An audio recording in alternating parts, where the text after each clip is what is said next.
NSS general secretary G. Sukumaran നായർക്കെതിരെ പ്രമേയം പാസാക്കി ആലപ്പുഴ ഇറവൻകര കരയോഗം. അടിമത്തം അടിച്ചേൽപ്പിച്ചാൽ അതിനൊപ്പം നിൽക്കില്ല, വിശ്വാസങ്ങൾക്കൊപ്പം നിലകൊള്ളും എന്നാണ് പ്രമേയത്തിൽ പറയുന്നത്. രാവിലെ G. സുകുമാരൻ നായർക്കെതിരെ നൂറനാട് ബാനർ പ്രത്യക്ഷപ്പെട്ടിരുന്നു. ശരത് SS നമുക്കൊപ്പം ചേരുകയാണ്. ശരത് SS, ആദ്യം നൂറനാട് ബാനർ, പിന്നാലെ ഇതാ വരുന്നു ഇറവൻകര കരയോഗത്തിൽ നിന്ന് പ്രമേയം. ആലപ്പുഴയിൽ എന്താണ് സംഭവിക്കുന്നത്? സുധിയ, NSS ആലപ്പുഴയിലും തർക്കങ്ങൾ ഉണ്ടാകുന്നു, അല്ലെങ്കിൽ സുകുമാരൻ നായർക്കെതിരെ പ്രതിഷേധം ശക്തമാക്കുന്നു എന്ന് വേണം മനസ്സിലാക്കാൻ. ഇപ്പോൾ ഏറ്റവും ഒടുവിൽ NSS ആലപ്പുഴ മാവേലിക്കരയിലെ ഇറവൻകര കരയോഗമാണ് ഇത്തരത്തിൽ സുകുമാരൻ നായർക്കെതിരെ പ്രമേയം പാസാക്കിയിട്ടുള്ളത്. അടിമത്വം അടിച്ചേൽപ്പിക്കാൻ ശ്രമിച്ചാൽ അതിനൊപ്പം നിൽക്കില്ല, വിശ്വാസികൾക്കൊപ്പം നിലകൊള്ളുന്ന നിലപാടാണ് എന്നും കമ്മിറ്റി പറയുകയുണ്ടായി. അപ്പം കമ്മിറ്റിയിലെ ഐക്യകണ്ഠേനായി ഇതുമായി ബന്ധപ്പെട്ട് തീരുമാനമെടുക്കുകയും പ്രമേയം പാസാക്കുകയുമാണ് ചെയ്തിട്ടുള്ളത്.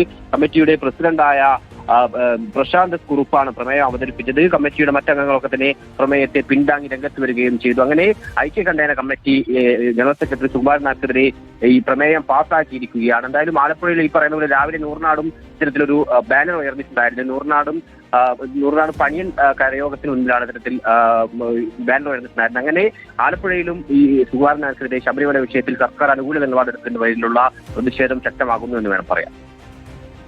ഓക്കെ, വിവരങ്ങൾ നൽകിയത് ശരത് SS ആണ്.